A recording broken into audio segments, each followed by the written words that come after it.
Hello dear friends, welcome है आप सभी का तनु क्लासेस आर्ट को में। तो आज हम लोग ज्योग्राफी ने भूगोल का चैप्टर 12 जिसका नाम है भौगोलिक परिप्रेक्ष्य में चयनित कुछ मुद्दे एवं समस्याओं का ऑब्जेक्टिव क्वेश्चन यानी एमसीक्यू सोल्व करेंगे। ठीक है, ये लास्ट चैप्टर है आपका बुक टू का नाम क्या है, भारत लोक और अर्थव्यवस्था का चैप्टर।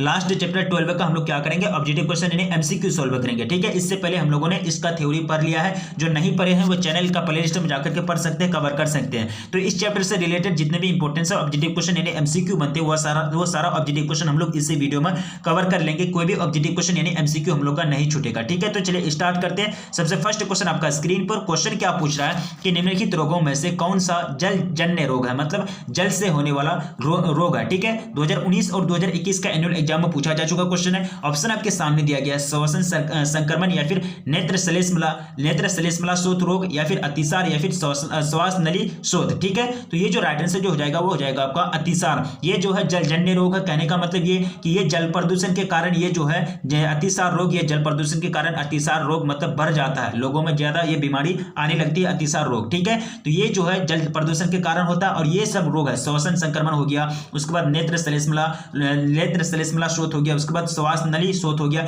ये सब जो है ये आपका किसमें, वायु प्रदूषण के अंतर्गत आता है, यानी ये सब जो तीनों रोग होता है ये वायु प्रदूषण के कारण होता है। तो ऑप्शन सी आपका राइट आंसर हो जाएगा फर्स्ट नंबर क्वेश्चन का। ठीक है, अब नेक्स्ट क्वेश्चन की ओर बढ़ा जाए। क्वेश्चन नंबर सेकंड, क्वेश्चन क्या पूछ रहा है कि ध्वनि प्रदूषण के प्रमुख स्रोत हैं। ठीक है, यानी ध्वनि प्रदूषण जो होता है जो इसका जो मेन सोर्स है वो क्या है, उद्योग है। उद्योग में ध्वनि प्रदूषण होते हैं, तरह तरह के यंत्र चलाए जाते हैं उद्योग में। ठीक है, तरह तरह के फैक्ट्रियां चलती है उद्योग के अंतर्गत, तरह तरह के क्या होते हैं यानी बड़े बड़े गाड़ियां चलाई जाती है, तो वहां भी क्या होता है कि ध्वनि प्रदूषण होता है। क्योंकि ध्वनि जो होता है हम लोग 20 हर्ट्ज से लेकर के कितना 20 हर्ट्ज से लेकर 20,000 हर्ट्ज तक हम लोग सुन सकते हैं। हम लोग की जो क्षमता है कान की सुनने की क्षमता 20 से लेकर 20,000 तक है। इससे अगर कम होगा 20 से कम तो हम लोग नहीं सुन पाएंगे, 20,000 से ज्यादा होगा तो हम लोग नहीं सुन पाएंगे। अगर इसका रेंज के बीच में आता है तो वो ध्वनि प्रदूषण क्या होगा, मतलब ज्यादा अगर ध्वनि आ जाएगा तो इसी के रेंज के अंतर्गत हम लोग को सुनाई देता है। तो इसमें ज्यादा अगर प्रबल होता है, स्ट्रॉन्ग अगर ध्वनि होता है उसको क्या कहेंगे, ध्वनि प्रदूषण कहेंगे। तो ये जी उद्योग भी क्या करता है, ध्वनि प्रदूषण करता है। मोटर वाहन तो करता है, ये अगर ट्रक वगैरह चलते हैं रोड वगैरह में तो यानी काफी ज्यादा मतलब आवाज करते हैं, तो वो भी क्या है, ध्वनि प्रदूषण है। लाउड स्पीकर काफी ज्यादा चलते हैं, कहीं पार्टी वगैरह चलता है, डीजे वगैरह बजता है, तो ये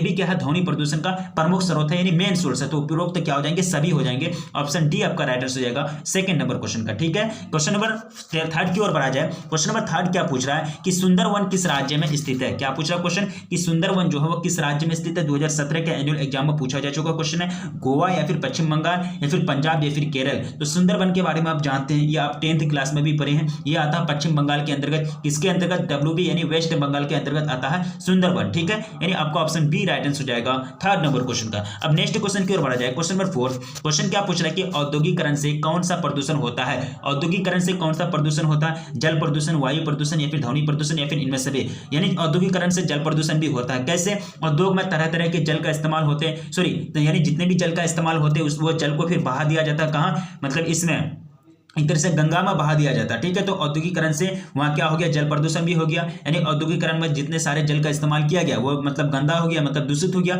वो जल को बहा दिया जाता है मतलब गंगा में, तो वहां क्या हो गया, गंगा भी दूषित हो गया, तो वहां क्या हो गया, जल प्रदूषण हो गया। तो जल प्रदूषण भी होता है औद्योगिकरण से, यानी औद्योगिकरण से कौन सा प्रदूषण, जल प्रदूषण भी होता है, वायु प्रदूषण भी होता है, तरह तरह के मतलब गैस निकलते हैं, धुआं वगैरह मतलब निकलते रहता है फैक्ट्री से, औद्योगिकरण से। ये भी क्या होता है, वायु प्रदूषण भी होता है। ठीक है, ध्वनि प्रदूषण तो होता ही है, तरह तरह के बड़े यंत्र होते, बड़े बड़े मशीन लगे हुए होते हैं, तो वहां क्या होता है, ज्यादा मतलब ध्वनि उत्पन्न होता है, तो ध्वनि प्रदूषण भी होता है। तो तीनों प्रकार के प्रदूषण होते हैं औद्योगिकरण से। तो ऑप्शन डी आपका राइट आंसर हो जाएगा, ऑप्शन डी आपका राइट आंसर हो जाएगा इनमें से सभी। ठीक है, अब नेक्स्ट क्वेश्चन की ओर बढ़ा जाए। क्वेश्चन नंबर 5 क्या पूछ रहा है कि वाल्मीकि नगर टाइगर रिजर्व कहां स्थित है। क्या है, वाल्मीकि नगर टाइगर रिजर्व कहां स्थित है। 2017 का एनुअल एग्जाम में पूछा जा चुका क्वेश्चन है। ऑप्शन आपके सामने दिया गया है, बिहार में या फिर मध्य प्रदेश में या फिर पंजाब में या फिर केरल में। तो ये जो आते हैं ये किसके अंतर्गत आते हैं, बिहार के अंतर्गत आते हैं। ऑप्शन ए आपका राइट आंसर हो जाएगा 5 नंबर क्वेश्चन का। अब नेक्स्ट क्वेश्चन की ओर बढ़ा जाए। क्वेश्चन क्या पूछ रहा है कि धारावी मालिन बस्ती किस नगर में अंतर है यानी स्थित है। धारावी मालिन बस्ती एशिया का सबसे क्या है, मतलब गंदी बस्ती है, सलेम बस्ती है। यहाँ जो होता है एक ही रोड गया है, ठीक है, यानी एक ही रोड गुजरा है इसके अंतर्गत, इस बस्ती के अंतर्गत से।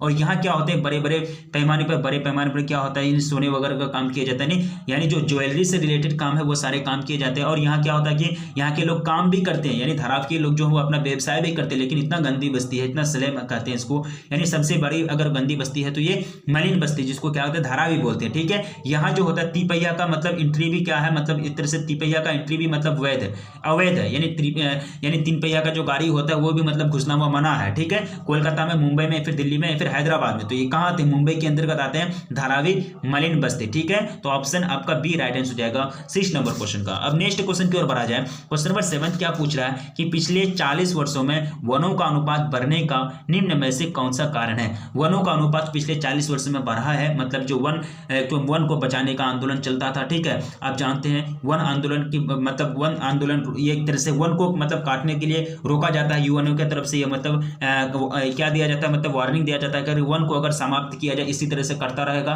वन तो एक समय ऐसी आएगी कि पूरा दुनिया में ऑक्सीजन की कमी हो जाएगी और जीवन जीना मुश्किल हो जाएगा। ठीक है, तो पिछले 40 वर्षों में वन को बचाने का काम चल रहा है। तो 40 वर्षों में जो वनों के अनुपात में जो वृद्धि हुई है, यानी बढ़ने का जो कारण है वो क्या है। ठीक है, वनीकरण के विस्तृत व सक्षम प्रयास, या फिर सामुदायिक वनों के अधीन क्षेत्र में वृद्धि, या फिर वन बढ़ोतरी एवं हेतु निर्धारण अधिसूचित क्षेत्र में वृद्धि, या फिर वन क्षेत्र प्रबंधन में लोगों की बेहतर भागीदारी। ठीक है, तो 7th का जो राइट आंसर जो हो जाएगा वो क्या हो जाएगा, वन बढ़ोतरी हेतु निर्धारण अधिसूचित क्षेत्र में वृद्धि, क्या हो जाएगा, ऑप्शन सी आपका राइट आंसर जाएगा 7th नंबर क्वेश्चन का। ठीक है, अब नेक्स्ट क्वेश्चन की ओर बढ़ा जाए। क्वेश्चन नंबर 8 क्वेश्चन क्या पूछ रहा है कि कितने पीएच मान का जल प्रदूषक माना जाता है। ठीक है, जल प्रदूषक कितना पीएच, यानी पीएच स्केल हम लोग पढ़े हैं 10th क्लास में। ठीक है, पीएच स्केल 0 से 7, फिर उसके बाद फिर 7 से 14। ठीक है, यानी 0 से लेकर 7 तक जो होता है वो एसिडिक होता है, यानी क्या बोलते हैं इसको, मतलब अम्लीय बोलते हैं, और 7 से 14 जो होता है वो भस्मीय होता है, जिसको बेसिसिटी बोलते हैं। ठीक है, तो यानी जो पीएच मान का जो जल प्रदूषक माना जाता है कितने पीएच का होता है। ठीक है, 3 पीएच या फिर 6 पीएच या फिर 7 पीएच या फिर 8 पीएच। तो ये जो पीएच वैल्यू होता है उसका ये होता है 3। क्या होता है, पीएच वैल्यू उसका 3 होता है, जिसको क्या माना जाता है, जल प्रदूषक माना जाता है। अब नेक्स्ट क्वेश्चन की ओर बढ़ेंगे। क्वेश्चन नंबर 9 क्वेश्चन क्या पूछ रहा है कि निम्नलिखित में से किसे प्राय प्रदूषक नहीं माना जाता है। जनरली प्रदूषक यानी पोल्यूटर नहीं माना जाता, मतलब उससे मतलब क्या होता है कि प्रदूषण नहीं फैलता। कार्बन मोनोऑक्साइड जिसको CO बोलते हैं, नाइट्रिक ऑक्साइड, ठीक है, NO2, या फिर कार्बन डाइऑक्साइड जिसको CO2 बोलते हैं, कार्बनिक आयन। ठीक है, तो यहाँ जो हो जाएंगे, आप थोड़ा सा सोचिए, पेड़ पौधे जो है वो क्या करते हैं, कार्बन डाइऑक्साइड लेते हैं, वो गैस छोड़ते हैं। तो कार्बन डाइऑक्साइड को मतलब प्राय प्रदूषक नहीं माना जाता है, यानी प्रदूषण करने वाले कारक के अंतर्गत इसको जनरली नहीं रखा जाता है। तो ऑप्शन सी आपका राइट आंसर हो जाएगा 9th नंबर क्वेश्चन का। अब नेक्स्ट क्वेश्चन की ओर बढ़ा जाए। क्वेश्चन नंबर 10 क्वेश्चन आपका स्क्रीन पर क्वेश्चन क्या पूछ रहा है कि किस प्रदूषण द्वारा सर्वाधिक बीमारियां होती है। वैसे भी बहुत सारे प्रदूषण, यानी जल प्रदूषण हो या फिर ध्वनि प्रदूषण हो या फिर मृदा प्रदूषण हो या फिर कोई भी प्रदूषण हो, ठीक है, या फिर वायु प्रदूषण हो, तो सारा प्रदूषण द्वारा बीमारी होती है। लेकिन सबसे ज्यादा अगर बीमारी होती है तो वो कौन सा प्रदूषण से होती है। ठीक है, ध्वनि प्रदूषण से, मृदा प्रदूषण से, जल प्रदूषण से या फिर वायु प्रदूषण से। ठीक है, तो ये जो होती है जल प्रदूषण से। ठीक है, यानी अगर जल दूषित होगा, अगर उनका, क्योंकि जल जो है डायरेक्टली क्या किया जाता है, आदमी यानी मानव इस्तेमाल करते हैं पीने के लिए किसी भी काम में। ठीक है, यानी हर एक काम में जल का इस्तेमाल होता है। अगर वही जल ही अगर दूषित हो जाएंगे तो बीमारी होना तो लाजमी है, यानी बीमारी होना तय है। ठीक है, तो ऑप्शन सी आपका राइट आंसर हो जाएगा, जल प्रदूषण द्वारा सर्वाधिक बीमारियां होती है। ठीक है, नेक्स्ट क्वेश्चन की ओर बढ़ा जाए। क्वेश्चन में कितना हो जाएगा, क्वेश्चन नंबर 11 क्वेश्चन क्या करा है कि अम्ल वर्षा का कारण है।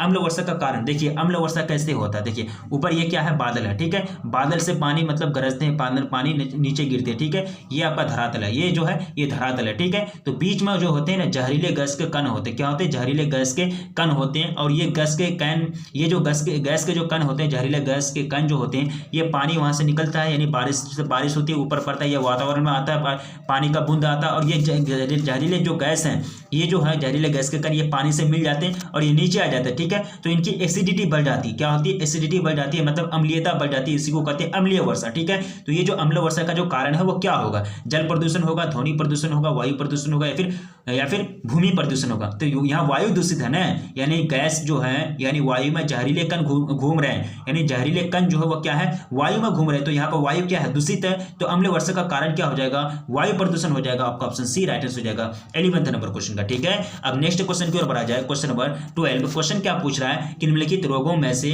कौन वायुजन्य नहीं है, यानी वायु के दौरान नहीं होता है, श्वसन, संक्रमण, या फिर नेत्र श्लेष्मल शोथ, या फिर अतिसार, या फिर श्वास नली शोथ। ठीक है, तो इसका जो राइट आंसर जो हो जाएगा वो हो जाएगा आपका अतिसार। अतिसार जो होगा किससे होता है, मतलब यहाँ क्या पूछ रहा है कि कौन रोगों में से वायुजन्य नहीं है, मतलब वायु से नहीं होगा। ठीक है, तो यहाँ तो आपका राइट आंसर जो हो जाएगा वो हो जाएगा अतिसार। ठीक है, अब नेक्स्ट क्वेश्चन की ओर बढ़ा जाए। क्वेश्चन नंबर 13 क्या पूछ रहा है कि शुष्क क्षेत्रों में मृदा अपरदन का मुख्य कारण क्या होगा। शुष्क क्षेत्र किसको कहते हैं, मतलब जो सूखा हुआ क्षेत्र क्या है, जो सूखा गया क्षेत्र है, मतलब उसमें जैसे कि राजस्थान वगैरह हो गया, वहाँ बालू वगैरह मतलब है, पूरा मतलब शुष्क क्षेत्र है, ड्राई क्षेत्र है, ड्राई एरिया है। तो इसका जो अपरदन का मतलब होता है मिट्टी का एक जगह से कट के दूसरे जगह जाना। क्या होता है, मिट्टी का एक जगह से कट के दूसरे जगह चल जाना।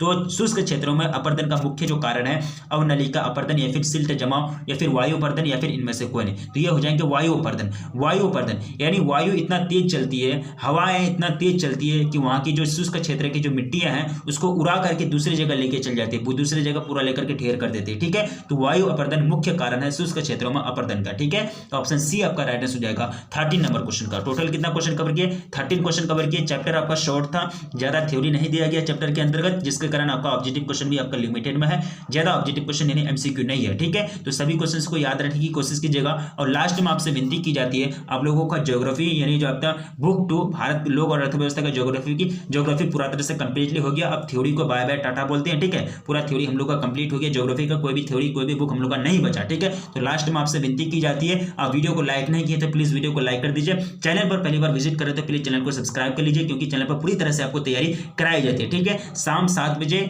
और 8:30 बजे यानी 7 बजे PM और 8:30 बजे PM आप लाइव क्लास ज्वाइन का प्रयास कीजिए, क्योंकि लाइव क्लास में पूरी तरह से आपको पढ़ाई जाती है। पूरा ऑब्जेक्टिव क्वेश्चन MCQ बनते हैं, जितने भी क्वेश्चन इंपॉर्टेंट बनते हैं वो सारा चीज आपको कवर कराया जाता है। ठीक है, तो रखिए अपना ख्याल, मिलेंगे फिर नेक्स्ट वीडियो में, तब तक के लिए जय हिंद।